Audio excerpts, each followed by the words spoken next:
Hindi. Diba? Because mga kapatid, tayo po ay, ang alam lang po natin is how to live as a human. That's all we know, how to live as a human. But how to live in the Spirit, we don't know. Amen? That's why mga kapatid, tayo po ay tinuturuan ng Diyos kung paano tayo mamumuhay sa Espiritu. We need to live in the Spirit, mga kapatid. Kailangan ng life sa Spirit because we are dead. But we need life in the Spirit because we are dead in the Spirit and we are alive sa ating bilang as a human. Amen. So human life and spirit life is contradicting.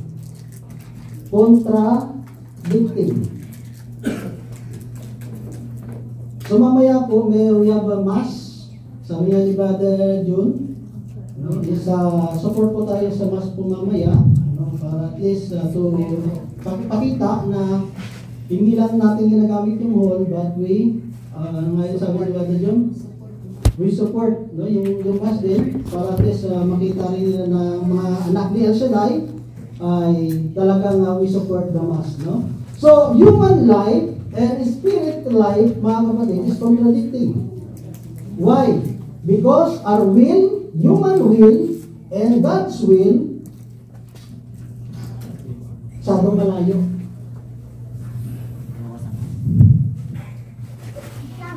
Amen? God's will and human will, it's too far.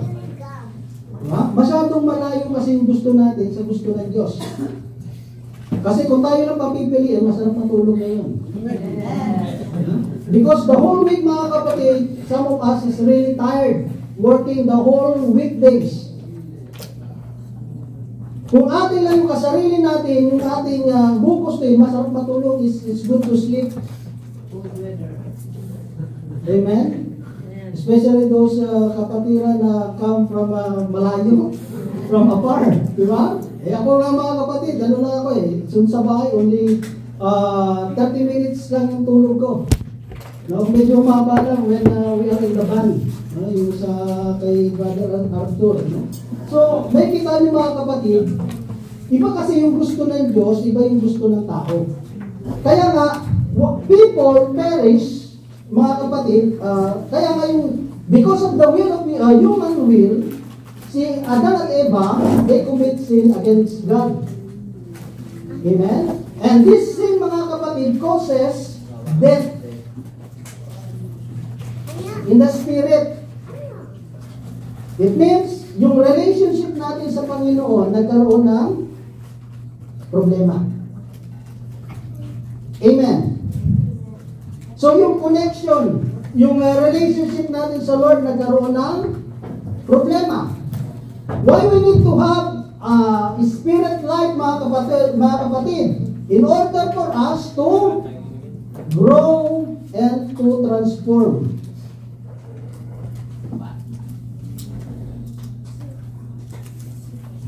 Because if you don't have the life, there's no growth and there's no transformation. Yan. Ito po, ano to? What is this?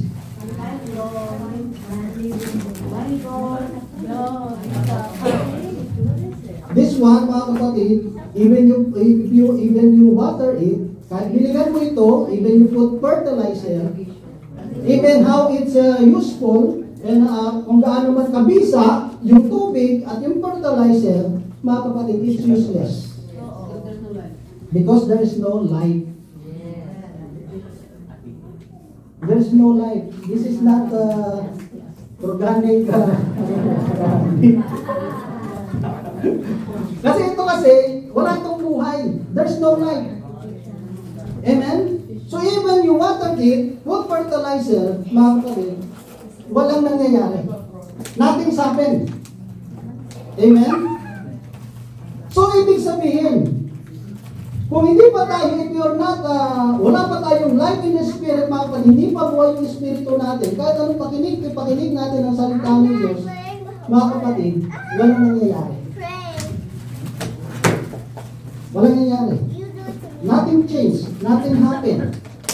Kaya mo may mga tao, tagal-tagal na nakikinig ng salita ng Diyos.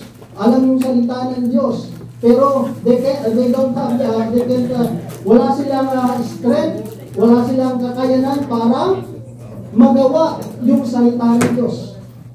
Bakit? Because ang nananaig sa kanila is yung kanilang human at hindi yung spirit. Amen. Amen. So medyo murahin natin.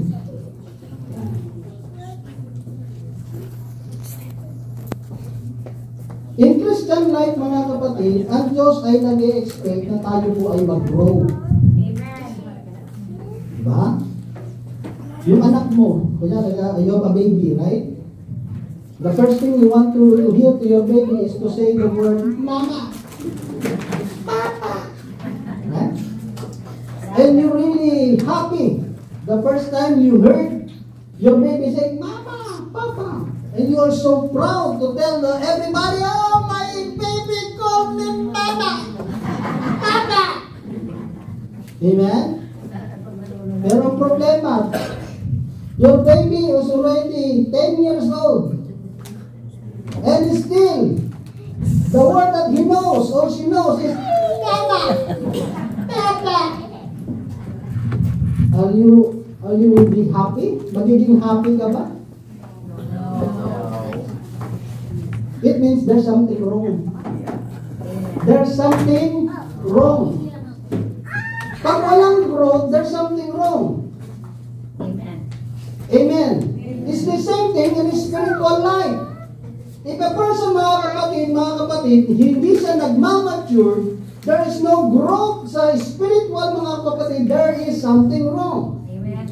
And what is that wrong, mga kapatid? Yung sabi nga doon, kasi hindi niya talaga natanggap yung new life. Kasi hindi niya talaga nagsisi. Hindi siya nag-repent.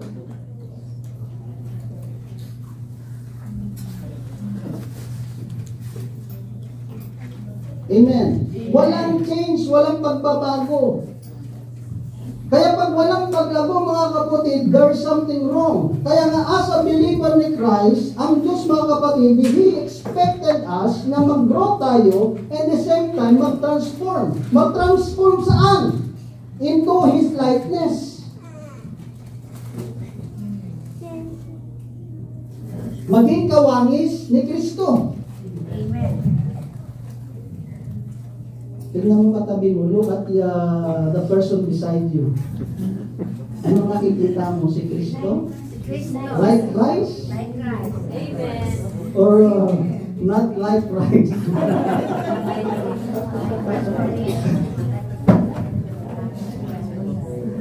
Amen. So, dito mga kapatid, that's how it's important na yung sa binasa natin, yung gospel na binasa natin is yung tinatawag na abiding in Christ. We need two words to abide. If we want to grow, if we want to transform, we need to abide. Abiding in Christ.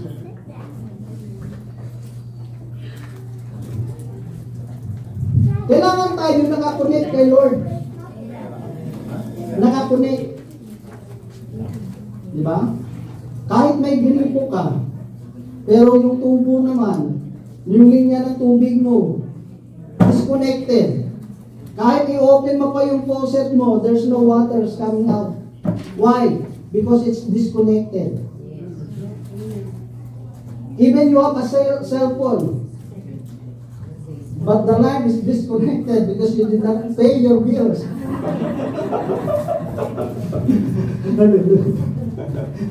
Yeah?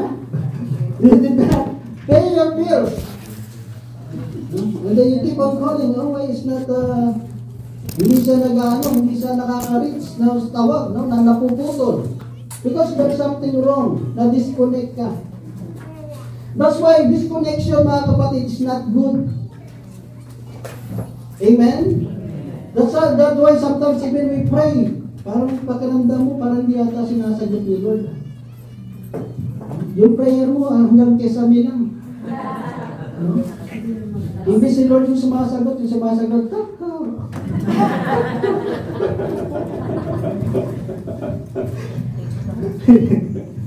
Di ba?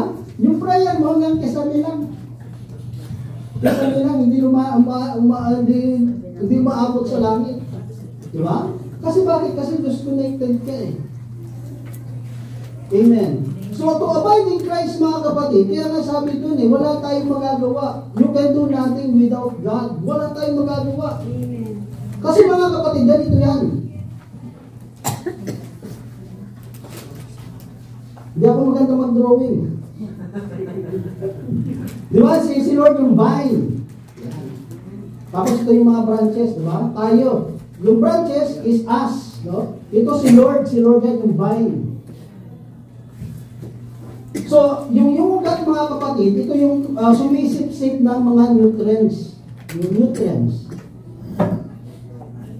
Ano yung mga nutrients? Yung tubig, fertilizer. Ano pa? Yung sunlight. Diba? Mga ano yan, importante yan mga kapatid. So, ang ginagawa ng ugat mga kapatid, yung vine, ang gagawin ng vine, ito yung i-distribute niya sa mga branches. Yung nutrients na yun ang nagbibigay to enable the branch to bear fruit. Without the nutrients, mga kapatid, yung branches, hindi siya makaka-bear ng fruits. Amen. Sa spiritual life, mga kapatid, pag disconnected ka. Sino dito sa Pilipinas may tanim na mangga? Woo! Mangga. Diyan mango. Carabao mango. Okay, kahit anong klaseng tanim, di ba? Kahit anong tanim. Sometimes, mga kapatid, may mga branches na patay na. At mayroong mga branches naman na buhay pa, pero still naka-attach sa vine. Pero ito patay. Ano mangyayari mga kapatid? Ang mangyayari dyan, pag binali mo yung sanga, pag binali mo ang sanga, anong makikita mo sa branches? Diba? May mga anay, may mga bukbok, may ano. Diba? May makikita ka mga insect inside the branches that causes the branches na mamatay. Diba? So, kahit naka-attach pa yan, pagpatay na yung branches, kahit hindi niya ma-receive yung nutrients. Kasi bakit? Patay na.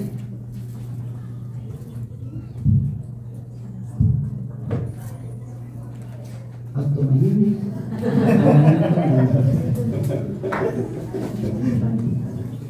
So makikita po natin dito mga kapatid, yung abide. Paano tayo mag-a-abide sa ating Panginoon? Kaya nga dito mga kapatid, kailangan natin mag-remain, manatili sa Diyos. Amen. Diba? Kailangan natin manatili sa Diyos. Kasi nga, bakit we need mga-abide sa Panginoon? Why we need to remain in God? Kasi nga, siya yung nagbibigay buhay sa ating Espiritu. Pag malayo ka sa Diyos mga kapatid, ganito lang yan eh. Ganito lang. Para simpleng explanation. Ito yung world. Ito yung Spirit ng Diyos. Pag nandito ka, you are more closer to the world. Malayo ka sa Espiritu. You need to come closer to God. You need to remain in God para mas malakas yung Espiritu mo kaysa sa world. Amen. Kaya nga sabi ni Sister Dolores, mga kapatid, huwag ka na mag sa pattern ng world, yung system ng world, mga kapatid. Kasi tayo, mas madali tayo mag-adapt sa sistema ng mundo. Why? Because we came from the world. Amen. Bakit? Kasi galing tayo sa... Saan tayo galing? Sa? Alabok. Alabok. Kaya tingnan mo, pag tumatanda tayo, dumadami yung natin, mga libag.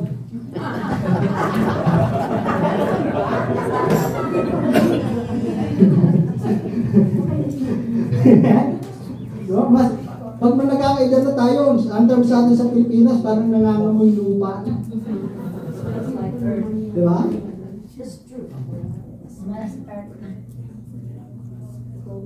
Kasi it's true mga kapatid, kasi nga nga, tayo yung truth doon is galing kasi talaga tayo sa lupa. Kaya kahit yung katawan natin, kahit anong ligo mo, may lupa pa rin yan. Hindi totoo yan. Kahit anong ligo mo, kada hilot mo, meron eh.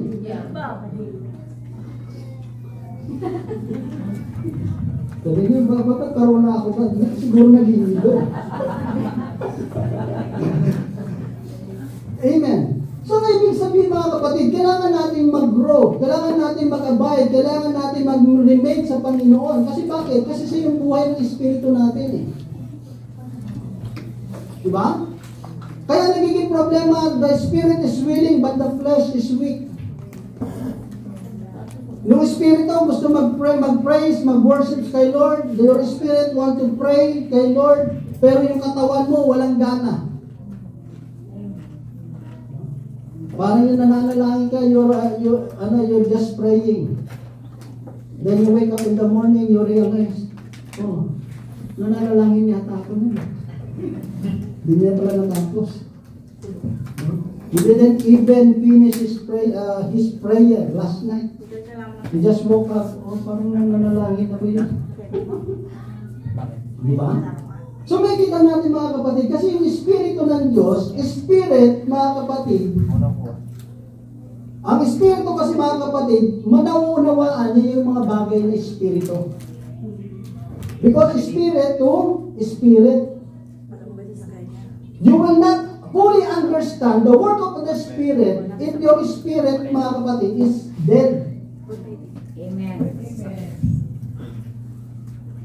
Parang ano lang yan eh. Parang kunyari, kunyari ka, Pilipino. Tapos yung kausap mo, kunyari, lagyan natin, Russian. You keep on talking each other, but nobody's understand what the Filipino saying and what the Russian saying.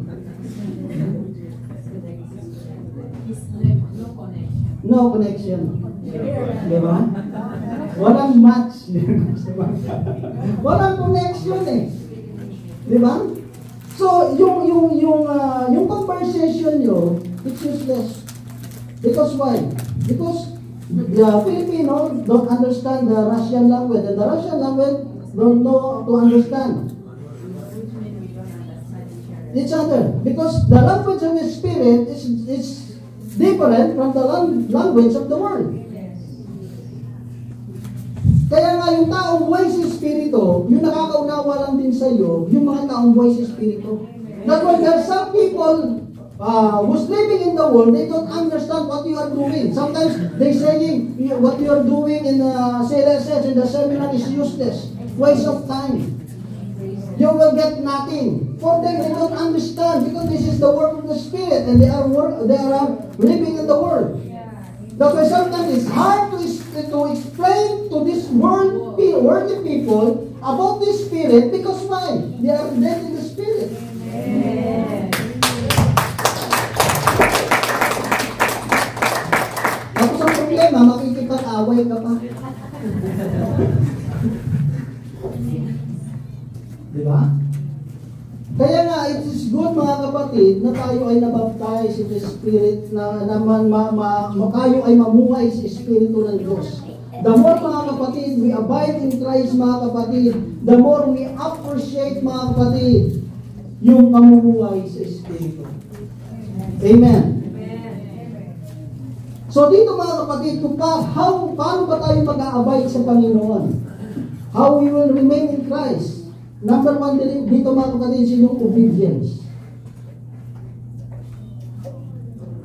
Pagsunod. Obedience. Sabi nga sa may sa Samuel chapter 15 verse 22, obedience is better than sacrifice. Obedience to God mga kapatid is not easy. Diba? Because the Bible says, if somebody slap your right face with the other side, do you think it's easy? No.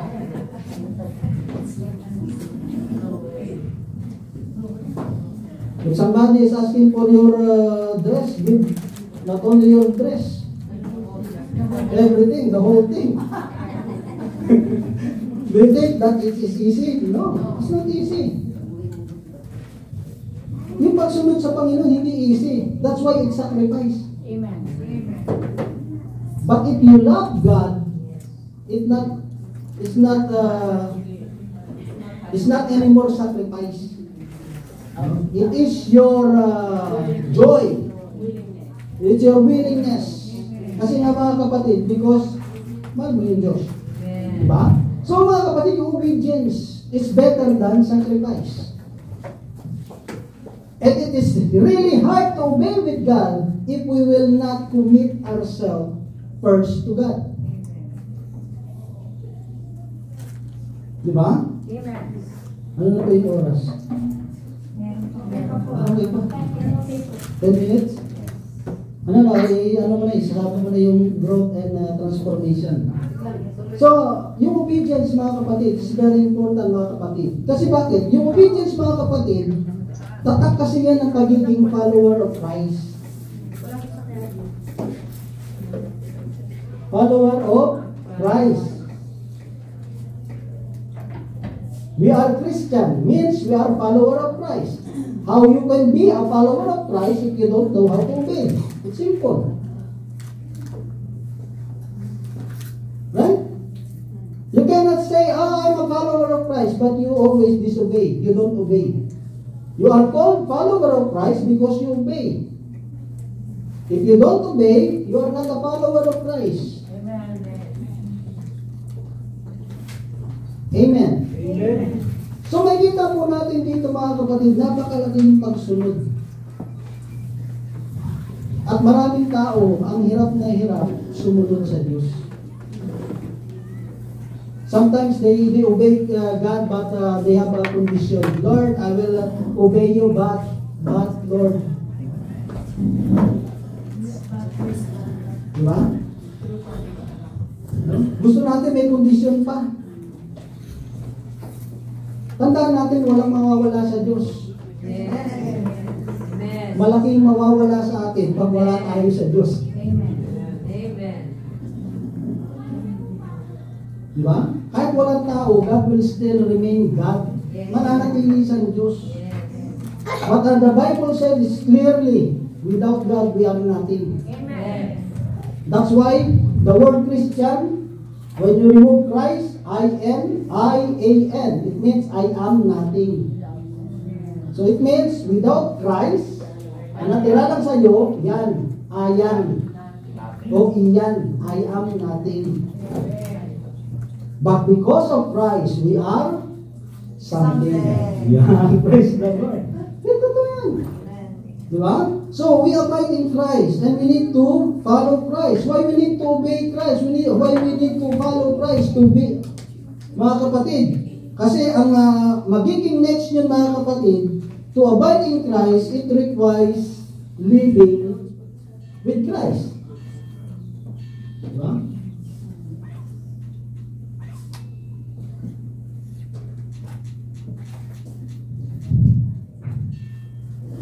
To abide in Christ, mga kapatid, it requires yung living with Christ. Kailangan tayong mamuhay kasama si Kristo.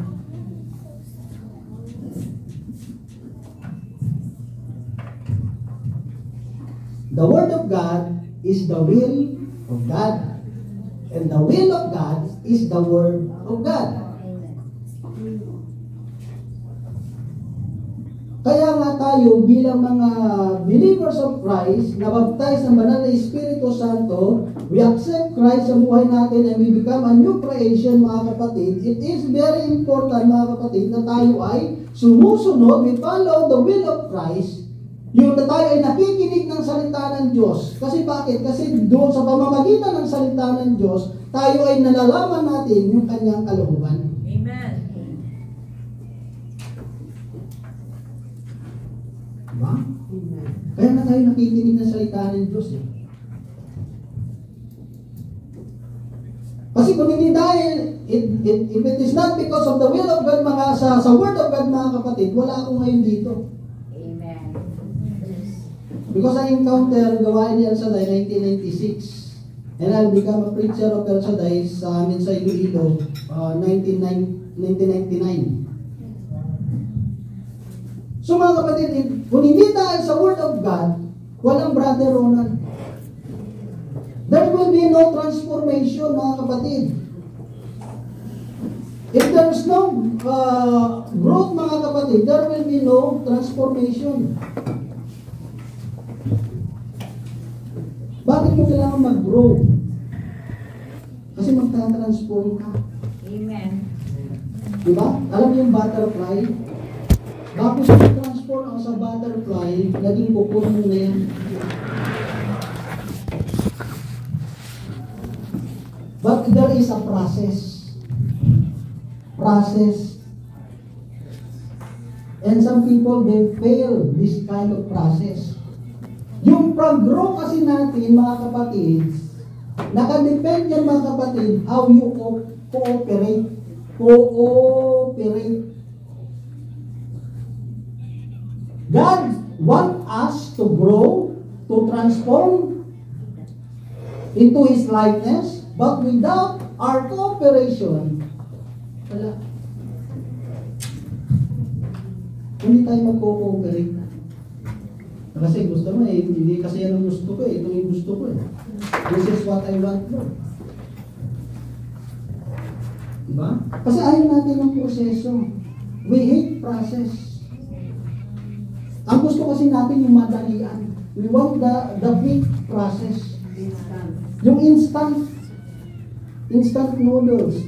Lahat ng instant hindi maganda. There's no nutrients. Diba? Maganda yung proseso Diba? Yung proseso ng Diyos. Kasi mga kapatid, kapag tayo sumusunod sa Panginoon, sabi nga doon, pinoproning. Pag pinoproning tayo, mga kapatid, nililinis ng Diyos, masakit po yan. Masakit. Kasi maraming tatanggalin sa iyo. Ano yung tatanggal sa iyo? Yung yabang mo.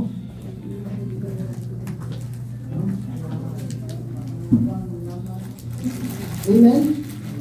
Kasi tayo as a human, mga kapatid, masyado tayong self-centered. Masyado tayong self-centered, mga kapatid. Like yung lost son, diba? Yung lost son. Masyado siyang self-centered, mga kapatid. He don't care about his father or his elder brother. All he wants is his part of his inheritance. Masyado tayo nakasentro sa sarili natin. Yung taong living Christ, mga kapatid, napakalaga sa kanya yung tinatawag yung, sabi nga dito sa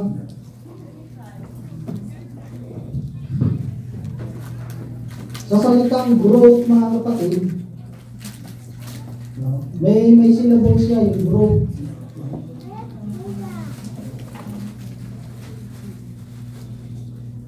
Sabi dito, yung growth, mga kapatid, is go forward to God in prayer. Go forward to God in prayer. To God in prayer. It means, mga kapatid, yung prayer life po natin. Napakalagi yung prayer life.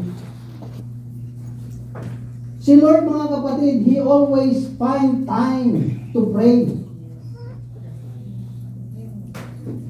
As a Christian, if you don't pray, ang tawag dyan, spiritual suicidal. Para ka nagpapakamatay. Pag ang tao hindi nananalangin, nagpapakamatay yan. Si Jesus, mga kapatid, He always pray. Why? Because there is an enemy. Meron kang kalaban, there's an enemy, mga kapatid, na ayaw niyang lumago tayo. Isa, kung saan kang aatin ng gawain, kung saan ka magsisimba, doon naman maraming mga struggle.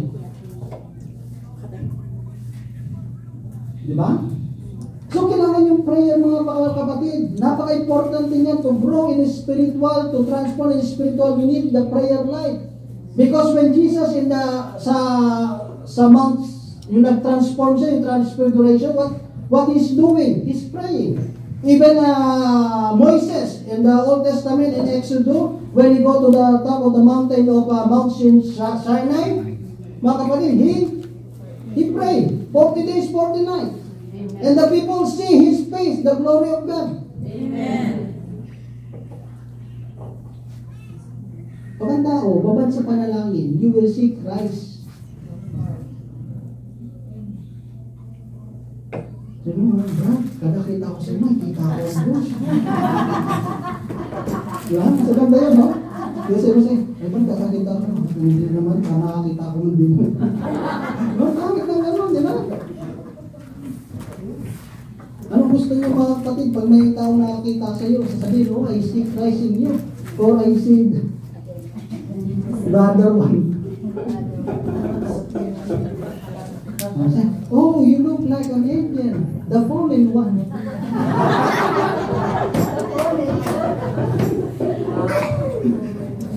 Buha ka nga yan, kasi yung nahulog.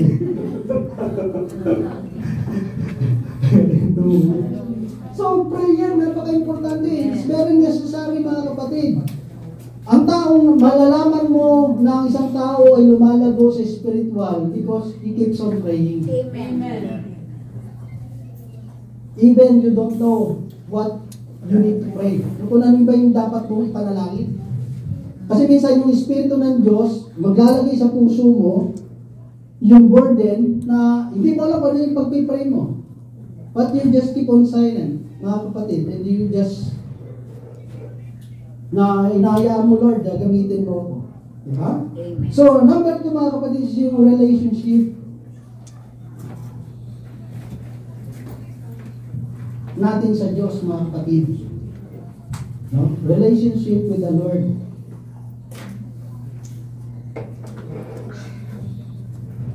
Napakalaga ng relationship, mga kapatid. Amen. There's many people, I know God, I believe in God, but the question is, what is your relationship with God?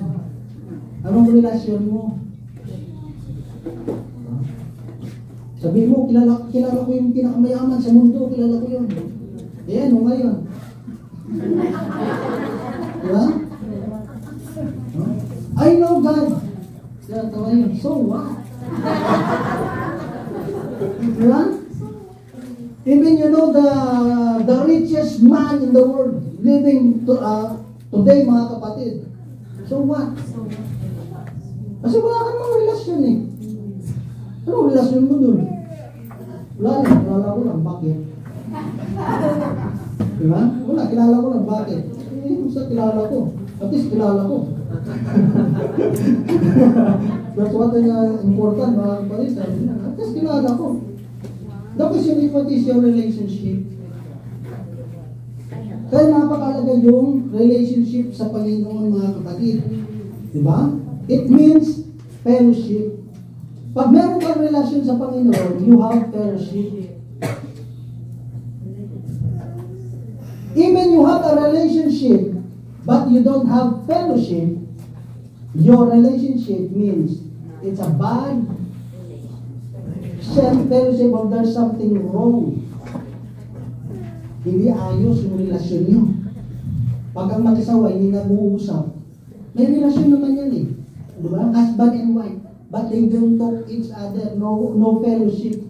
There's something wrong.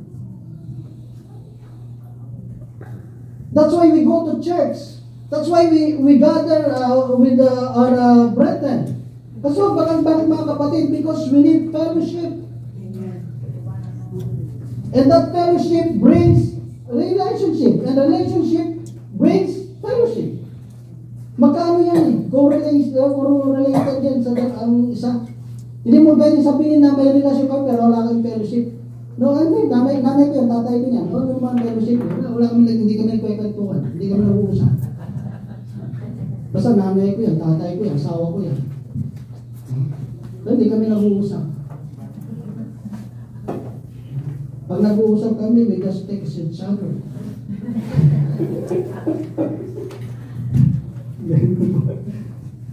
Amen. This one is others. Amen. It means, mga kapatid, to love your neighbor.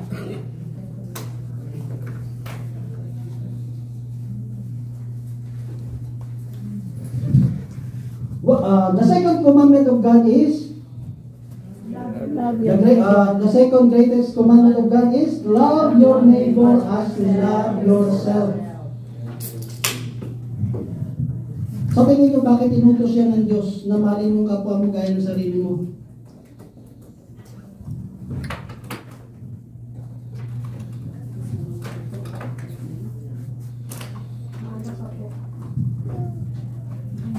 You know why it's the reason why God commanded us to love our neighbor? Kasi nga, we only love ourselves. Nature kasi ng tao, self-centered.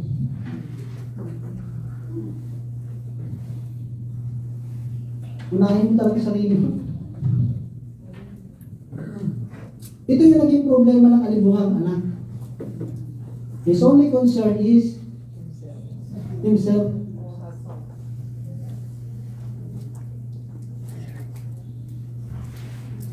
Tato mahimik.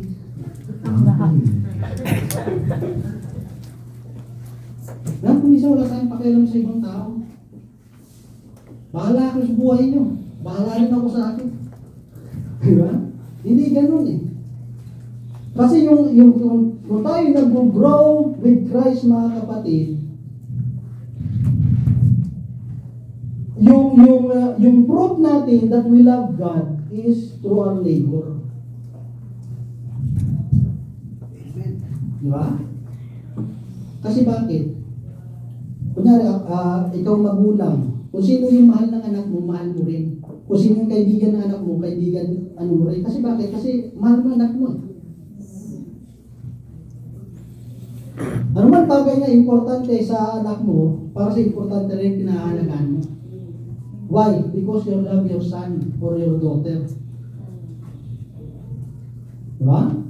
So ito dapat marunong tayo magmahal sa kapwa natin. Diba? Ang naging problema doon sa libugang anak, nang na-receive niya na yung kanyang inheritance, mga kapatid, wala na. He go far away, mga kapatid, sa tatay niya, at saka yun sa kapatid niya. He squandered everything, mga kapatid. Minsan ganun yung tao. Diba? Pag umanda na yung buhay, wala na siyang pakialam dun sa mga taong tumulong sa kanya. Who you na kayo sa akin? Who you? Do I know you? Isa may ganun eh. Diba? Hindi po ganun, mga kapatid. Kasi kung tayo namumuhay sa Panginoon, nandun pa rin yung gratitude eh. Nandun pa yung pagmamahal eh. Hindi pwedeng mawala yung, mga kapatid. Kaya nga may kanta, walang sino man ang nabubuhay para sa sarili niya lamang. Diba? W is the Word of God.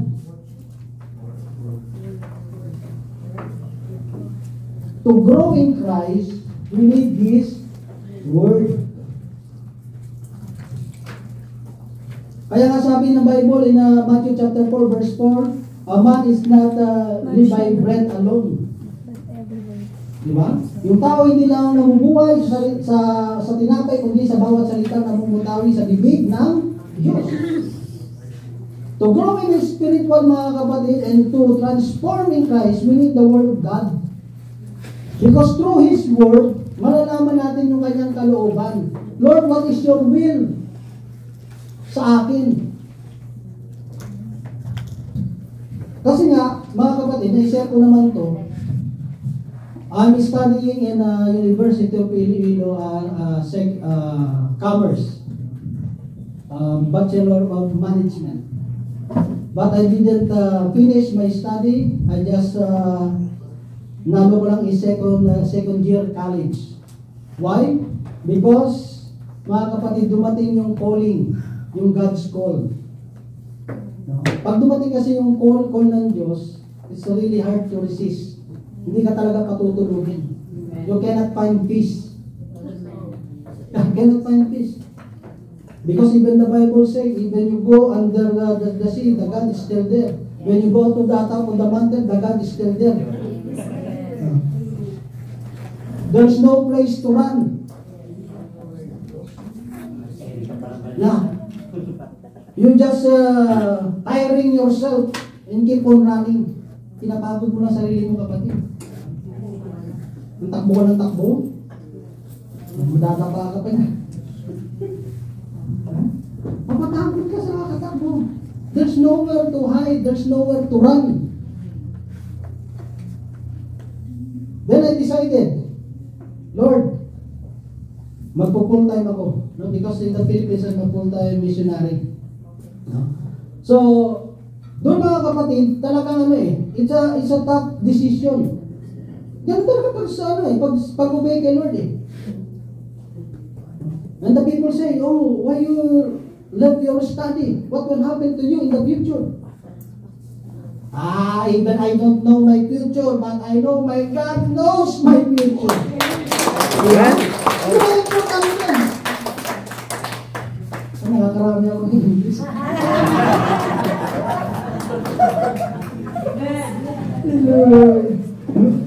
Nakakarami. Diba? Kahit mga kapatid, hindi pa natin alam yung future natin, bakit yung importante doon natin alam ng Diyos eh. Yeah. Nasa womb pa lang tayo ng ating mother, sabi doon, I know the plan for you. Diba? So may kita natin dito mga kapatid, no, sabi na iba, what will happen? O pag nagkaroon ka ng family, yung financial, paano mo i-feed yung family niyo? Wala kang stable job. Anong mangyayari sa iyo? They are so worried. Para sakit. Oh, thank you. Salamat. At least nag-worry sila. No? They problem, may problem. Hindi ko problema yung problema ko, pero sila yung namumblema sa problema ko. So, yan ang mangyayari sa iyo. But God is faithful, mga kapatid. God is faithful.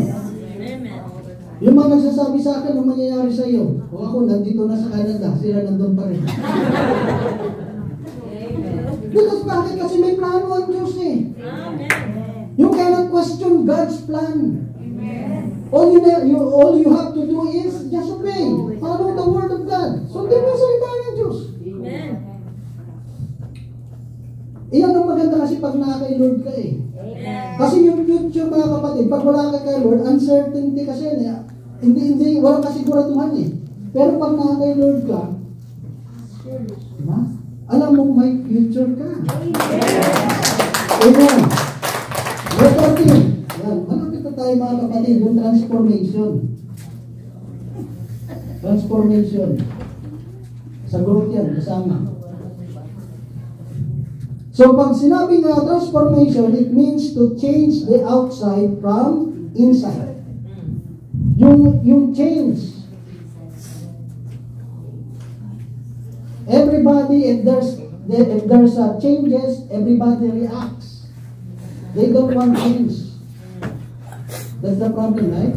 Kita mo kahit sa work, even sa job natin, sa trabaho natin, di ba? Pag may mga changes na naman mga policy, nagre-react tayo. No? Diba? Pag may mga changes, we don't like change. Kasi bakit? Kasi naroon na tayo. Yung comfort zone na natin. No? Okay na ako dito. No? Pero pag ganyan, there will be no improvement. Diba? Pag nakontento ka na sa ginagawa mo, wala na improvement. Kasi nagiging lazy tayo.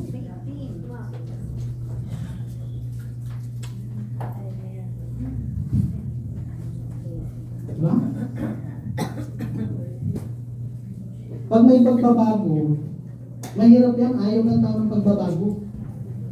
Kasi nga, kung ano na yung napag ano niya, yung nakaluwian niya, yung nakasanayan niya, okay na yan. Ano na, ano? This is it. Okay na. Okay naman, wala namang ano dati naman ano pero kailangan kasi ng changes Ang changes ng mga kapatid is for us, mga kapatid, to transform. I-reforma tayo ng Diyos. Amen? Ipoform tayo ng Diyos. So makikita natin dito mga kapatid, change the outside from inside. It will happen only when we trust Him. Yung transformation, it will not happen mga kapatid kung hindi tayo magta-trust sa Diyos. It needs trust. Yung tiwala mo sa Panginoon. Amen. Diba? Lord, hindi ko man nakikita yung ginagawa mo, pero naniniwala ko may ginagawa. Amen. Ganun lang yun Parang minsan paningin mo, parang walang nangyayari sa prayer request mo. Parang sa tingin mo, parang walang ginagawa ng Diyos.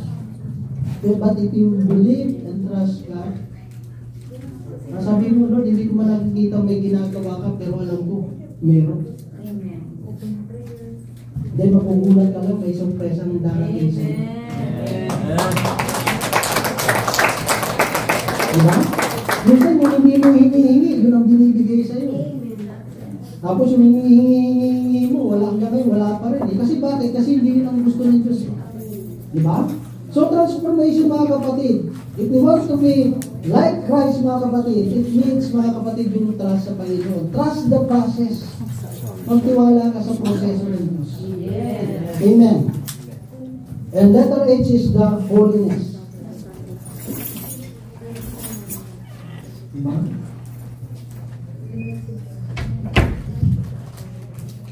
To have faith in the Holy Spirit that He is person and He is the only guide and teacher of all Christian. Yung pagiging banal mga kapatid, ito ay tuntahan natin yung Holy Spirit, yung banal na Espiritu, to guide us. We need the Holy Spirit because we don't know the way of the Spirit. Amen. Kaya kailangan natin ng Espiritu ng Diyos. Siya yung mag-guide sa atin. Pag wala yung Espiritu ng Diyos, maliligaw tayo. Amen. Diba? If you don't know the place, naka-rely ka sa GPS mo, sa Google Map mo. Kaso ang problema na wala yung internet, wala yung data mo. So, mangyayari siya, malulos ka. Diba? Magugulat tayo, pupuntahan mo siyudad, napuntahan mo Kampungan.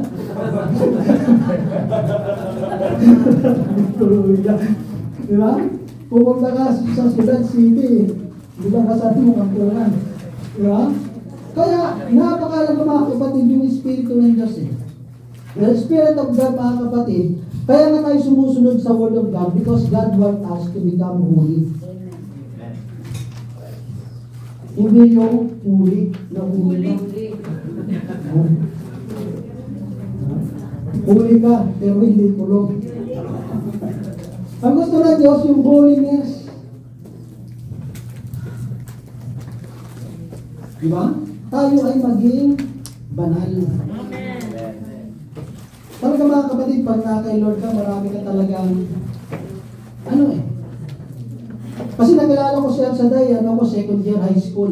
Second year high school. Kasi nagpakwera ko din sa amin sa San Miguel, sa Iloilo. So, second year high school, nakilala ko si Absaday. So, siyempre, dahil high school ka, it was a good thing na nakilala ko si Lord at my early age. Kasi yung influence ng mundo, grabe. Diba? Grabe yung influence ng mundo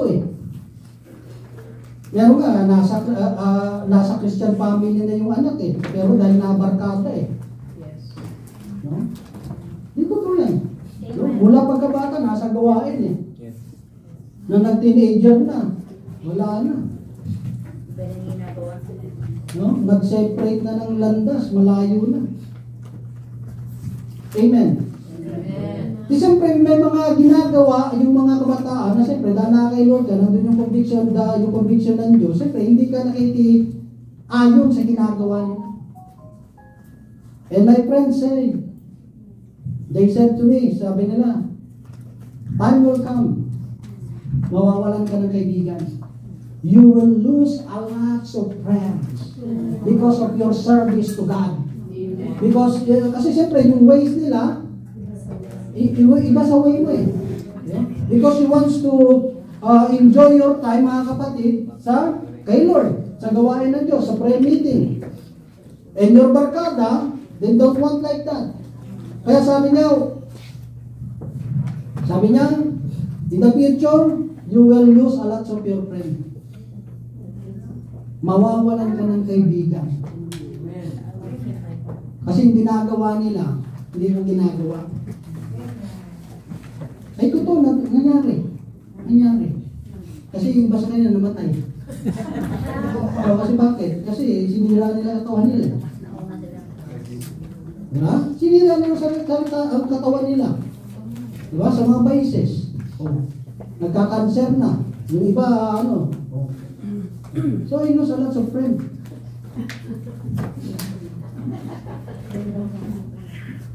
But the good thing, mga kapatid, pag kay Lord ka kasi, nakikita mo, nandun yung pag-iingat ng Diyos. Amen.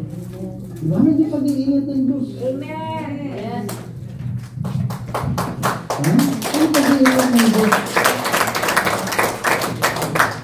Alam niyo mga kapatid, yung nagkaroon ako ng vehicle accident sa motorcycle, when I was assigned in Antique, nung may prayer meeting doon, from 6 to 9, nag-ride ako sa motorcycle and I got accident. Right? Kasi yung helmet ko, nilagay ko yung shield, di ba? Gabi. Alam mo naman sa province, lalo pag darang ka sa farm, maraming insekto, there's a lot of insect. So you need to you cover your eyes with your helmet, the shield, right? And the problem, may yung na-encounter, yung may nakasalubong ka, na car, na naka-high beam. So, siyempre, zero visibility ka, di ba? Yung problema, mayroon doon yung tractor yung ginagamit sa farming, yung kaya kuliglig, yung tawag kami niya sa Ililo, kuliglig yun. Diba? So, hindi ko na malayan, nabangga ako. So, nagkaroon ako dito ng bali. I got a broken bone. No? So, hindi ako natuloy sa mission ko. Nakambila ako sa kalsada. Sabi ko, hindi ko nararamdaman pa ako. Amen? Alam mo kami, nagkaroon ako ng bone grafting. No? And the doctor said, mga kapatid, it's gonna be a year bago ko siya to heal, mga kapatid, that I can able to use my right leg. Diba? Kasi siya eh. Diba? Pero the good thing, mga kapatid, sabi ng doktor, it's good thing wala kang vices. It's good thing kasi yung recovery ng katawan mo. Even the anesthesia, diba? Pag mapuno ng alcohol ang katawan mo, yung anesthesia will not, hindi tatalab siya eh. Diba? So may kita mo dito, mga kapatid, good things. Bakit? Sino ang naka-benefits? Ako. Diba? You are the one who benefit, you are the beneficiary of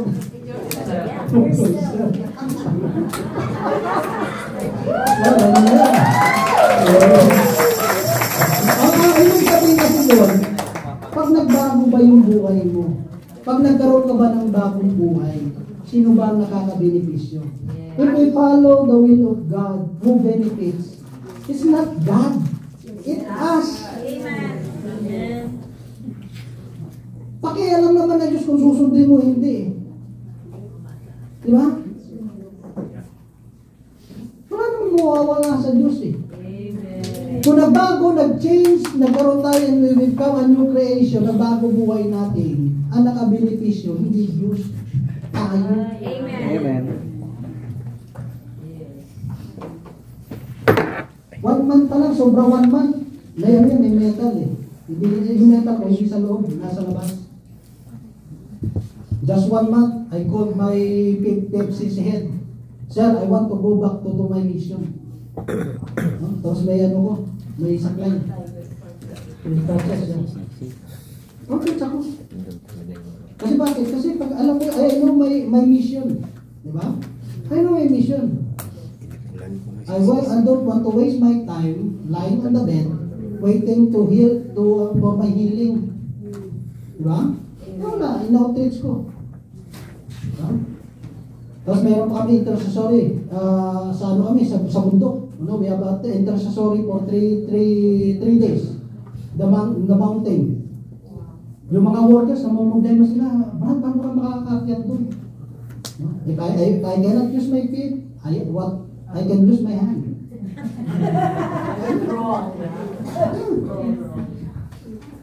Inakyat ko.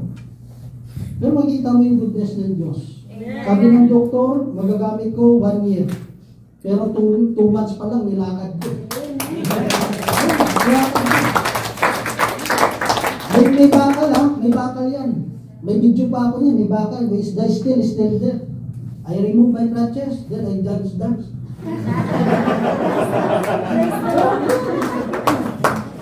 Diba? God is good. Kaya na nakita ng doktor ko, yung video ko, ano yung pinagagawa mo?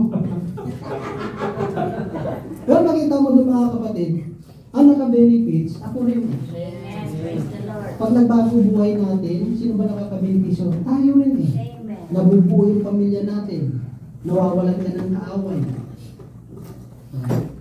Hindi na ikaw yung nangangawa, hindi na ikaw yung nangaaway, ikaw na lang yung nangaaway.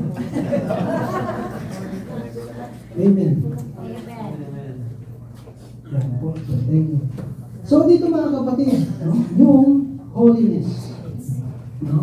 So ito yung napaka-importante na malaman natin mga kapatid.